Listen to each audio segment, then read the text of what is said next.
दोस्तों, आइए चलते हैं कहानी की ओर। पिछले वर्ष की गर्मी के दिन थे। उत्तर प्रदेश के छोटे से गांव में स्थित एक पुराना कब्रिस्तान, जहां दिन ढलने के बाद कोई भी जाने की हिम्मत नहीं करता था। वहां की कहानियों के अनुसार रात के समय वहां अजीबोगरीब आवाजें आती थीं और रहस्यमय घटनाएं घटित होती थीं। शहर से आए एक पत्रकार राजीव ने इन कहानियों की सच्चाई जानने का निश्चय किया। गांव के लोगों ने उसे रोका और कहा कि वह वहां बिल्कुल न जाए, लेकिन राजीव ने इन कहानियों को महज अंधविश्वास समझकर नजरअंदाज कर दिया।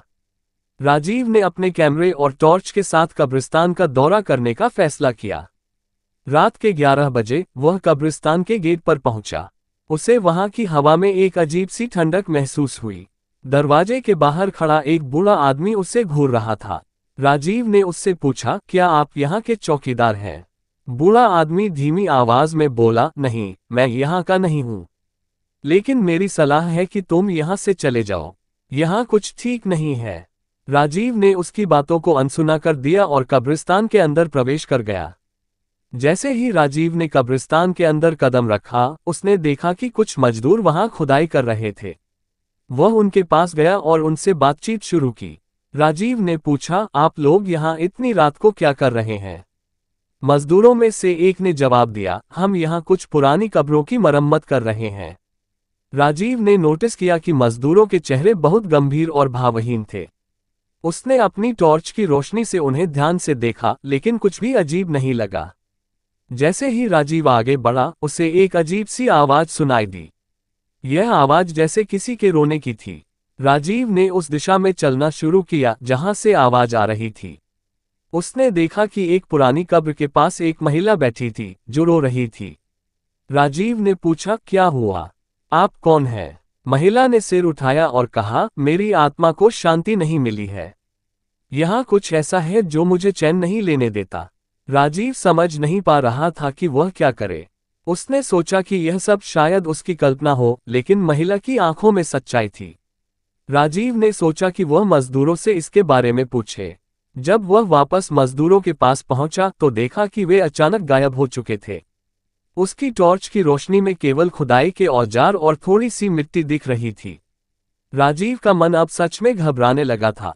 उसने महसूस किया कि यहाँ कुछ बहुत ही अजीब है। उसने वापस लौटने का फैसला किया, लेकिन उसे रास्ता याद नहीं आ रहा था। उसे लग रहा था जैसे वह इस कब्रिस्तान में फंस गया है। राजीव ने देखा कि बूढ़ा आदमी फिर से कब्रिस्तान के दरवाजे पर खड़ा था। उसने राजीव को इशारा किया और कहा, मैंने तुम्हें बताया था कि यहाँ मत आओ। अब तुम सच जानना चाहते हो? राजीव ने सहमति में सिर हिलाया। बूढ़ा आदमी उसे एक पुरानी कब्र के पास ले गया और कहा, यहाँ इन मजदूरों को कई साल पहले दफनाया गया था।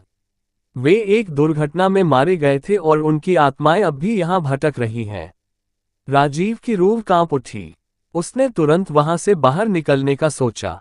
जैसे ही वह कब्रिस्तान से बाहर निकला, उसने महसूस किया कि उसकी घड़ी की सुइयां 2 घंटे आगे बढ़ चुकी थीं, जबकि उसे लगा था कि वह केवल कुछ ही मिनटों के लिए अंदर गया था।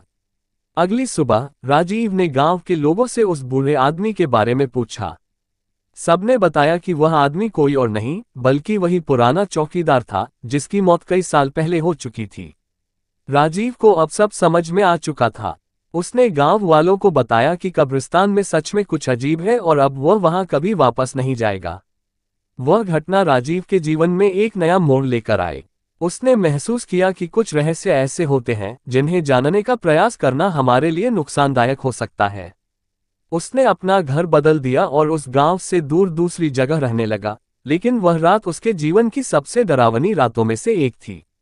दोस्तों, अगर ये कहानी आपको पसंद आए हो तो कृपया अपने इस चैनल हॉरर स्टोरी सत्य घटनाएं को सब्सक्राइब और वीडियो को लाइक करें। आपको इसी तरह की और भी कहानियां सुनने को मिलती रहेंगी।